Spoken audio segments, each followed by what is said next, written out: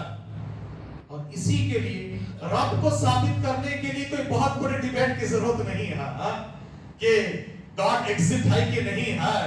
پہلی بات تو رب سے گاڈ ہی محل نظر ہے، اللہ موجود ہے یا نہیں ہے. پہلی بات تو یہ موجود کے ضمن میں بھی ہمیں عقیدہ صحیح کرنا ہے کہ اللہ ہر جگہ موجود نہیں، اللہ تعالیٰ عرش پر ہے. اللہ عرش پر ہے، مگر اللہ کا وجود ہے. اللہ کا انکار کرنے والے صرف ان کو اتنا بتائیے کہ بھائی دنیا میں جتنی چیزیں آپ دیکھ رہے ہیں یہ دنیا کی موجود چیزیں، ایک چیز بھی یوں ہی پیدا ہو گئی، آپ دکھاؤ. اس کو کوئی بنایا کہ نہیں بنایا؟ اس کو کوئی بنایا کہ نہیں بنایا؟ یہ کرتا پائجامہ کوئی بنانے والا نہیں ہے. یہ ٹوپی، ساکس، یہ mobile, stand, fan, light, building, یہ پینٹ، یہ بوتل، یہ جتنی چیزیں دیکھ رہے ہو جو بھی ایگزسٹ ہے اس کا کوئی بنانے والا ہے کہ نہیں ہے؟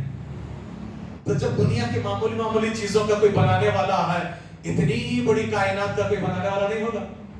انسان کا کوئی بنانے والا نہیں ہوگا؟ بتاؤ. اور وہی تو ہے جس کو ہم رب کہتے ہیں، اللہ کہتے ہیں. اور جب دنیا کی ہر چیز کا مقصد ہے تو اتنی بڑی کائنات اور انسان کا مقصد ہے کہ نہیں ہے؟ ہے. اور وہ کیا ہے؟ اللہ نے فرمایا کہ دیکھو وما خلقت الجن والانس الا لیعبدون. ہم نے کائنات کو اللہ نے کہا میری عبادت کے لیے بنایا. جو لوگ کہتے ہیں کہ کائنات کو نبی کے واسطے بنایا، غلط عقیدہ ہے. قرآن کس آیت کے خلاف ہے؟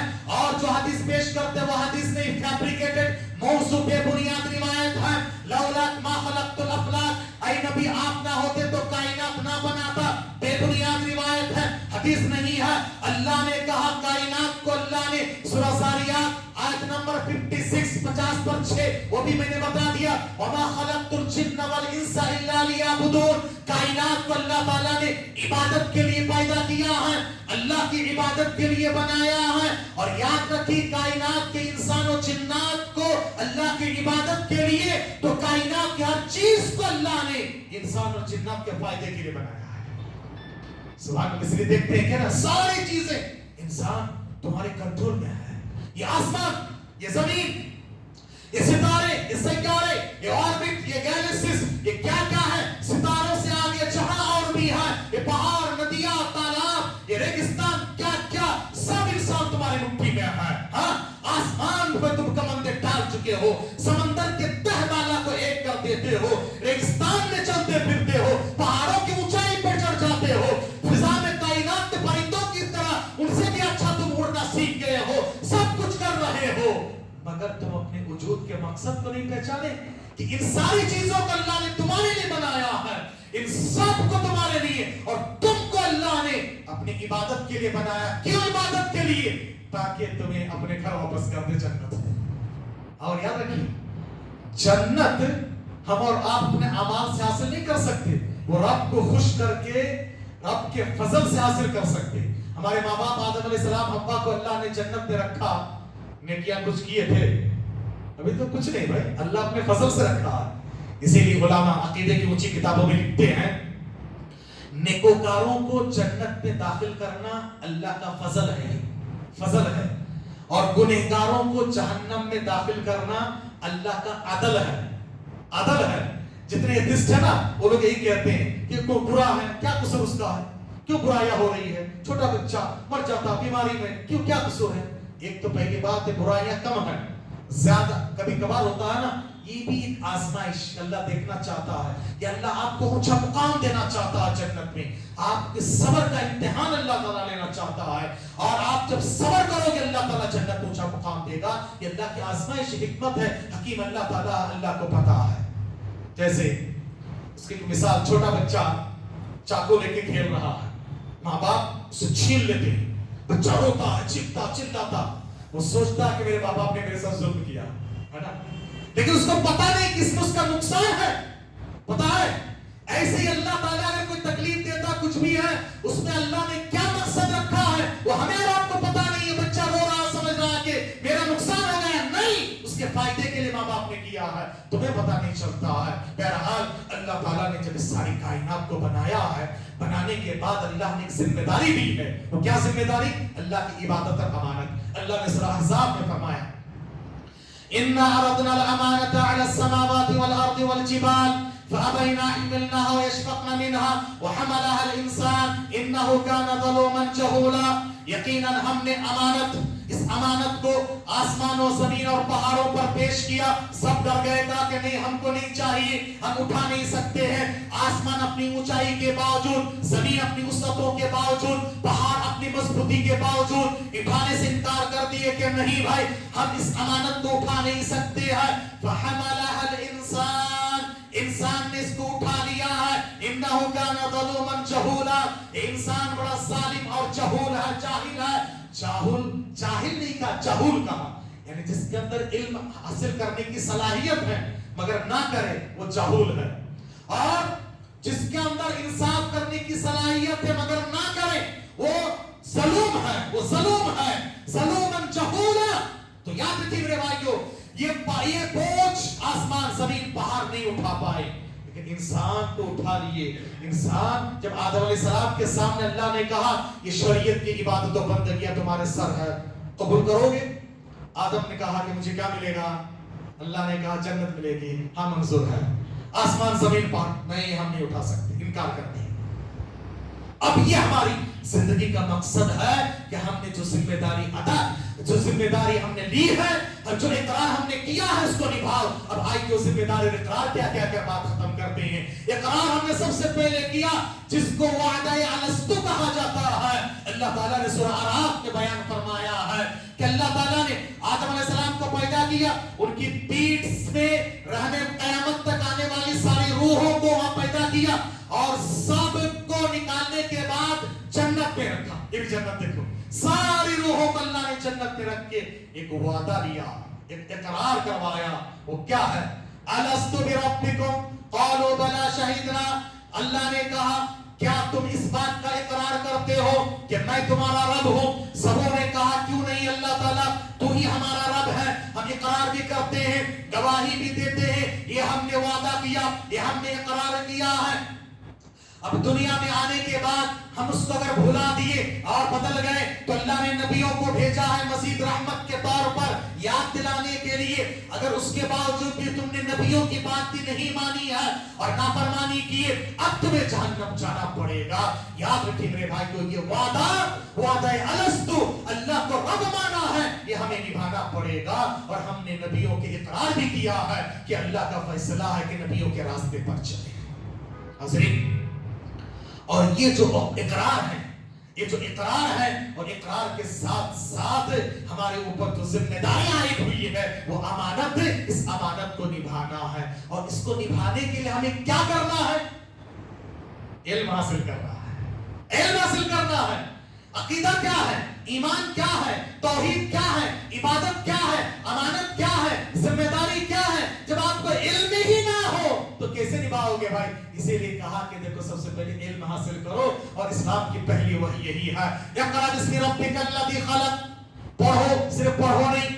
جو لوگ کہتے ہیں کہ اسلام کا پہلا پیغام اقرأ, غلط ہے. پوری 5 آیتیں پڑھنا ہے, پوری 5 آیتیں ہیں. ایٹ اے ٹائم صرف اقرأ ایک ورڈ نہیں اترا ہے, ساری 5 آیتیں ہیں. اقرأ پڑھو, کیا پڑھو؟ جو چاہے پڑھو نہیں, سب پڑھو مگر اپنے رب کو پہچانو. پڑھنا کیوں ہے؟ پڑھنے کا مقصد کیا ہے؟ رب کی معرفت حاصل ہو.